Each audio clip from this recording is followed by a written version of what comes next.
Ben, tell me a little about yourself and what led you to create Authentic Living. Hi Adair. Yes, nice to meet you as well. A little bit about myself then. So I'm Ben. I've got my own private practice called Therapy with Ben, which I've been running for the last 3 years. Before that, I was a Samaritan for quite a while, which is what led me to be a counsellor. But I believe the bigger thing, the reason that got me to start thinking about this course was my own journey with neurodiversity. Spent a lot of life feeling a little bit different to other people around me and maybe not understanding why. And then through the process of time and through training to be a counsellor, I realised that I myself had ADHD and that some of my difficulties and struggles had been as a result of that.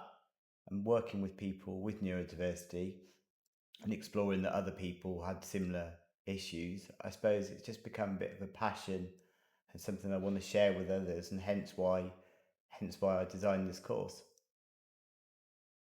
There is already an enormous amount of ADHD content. Why did you feel another course was needed? Yes, I agree. Nowadays, there's so much content on the internet and on social media around ADHD traits. Lots of lots of advice on productivity hacks and how to deal with it. I suppose the area that I think I felt was lacking was really the self-acceptance, self-compassion angle. That once you've realised that you've got those traits yourself, or whether people have had a diagnosis or just suspect that they've got neurodiverse behaviour, it's really just that curiosity within yourself about how to do things differently and how to live your best life without the shame and the guilt and feeling bad for not being exactly the same as everyone else. I mean, who is the same? We're all very different, whether it's neurodiversity or not. So, what makes Authentic Living different?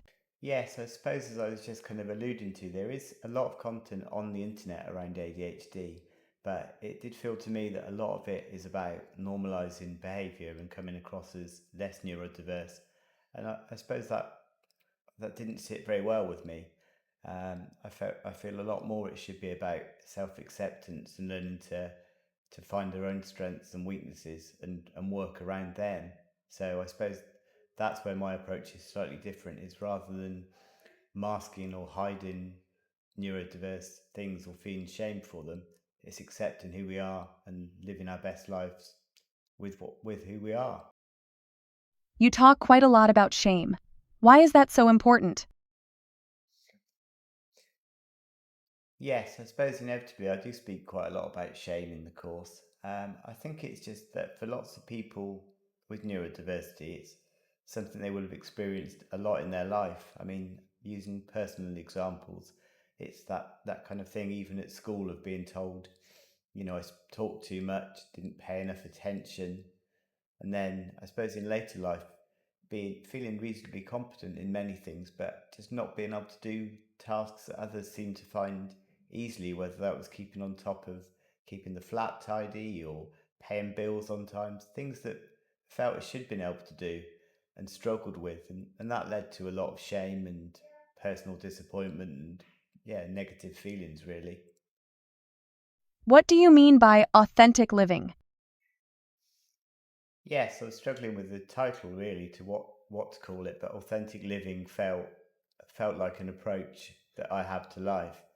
And it's not about not fitting in with others, because obviously that's a very important part of life. We all have to fit in with society, but it's really just shifting the direction, I suppose, to rather than must fit in and be like everybody else. It's finding a way that works for us as well, not torturing ourselves and making life incredibly difficult. Just again, as a repeating that, working to our own strengths and maybe finding our own people.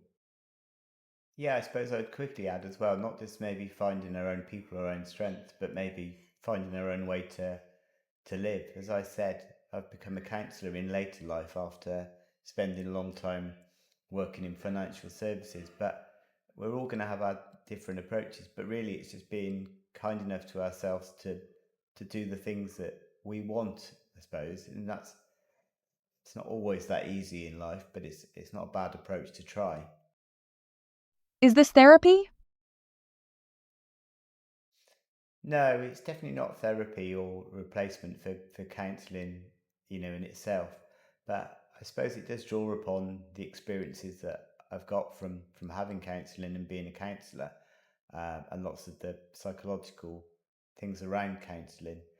But it isn't a diagnosis. It's not me telling people what to think about themselves. It's really a journey for the person to do their own self exploration, and I'm just a kind of guide that comes along, with the learner. Why aren't you personally presenting every lesson?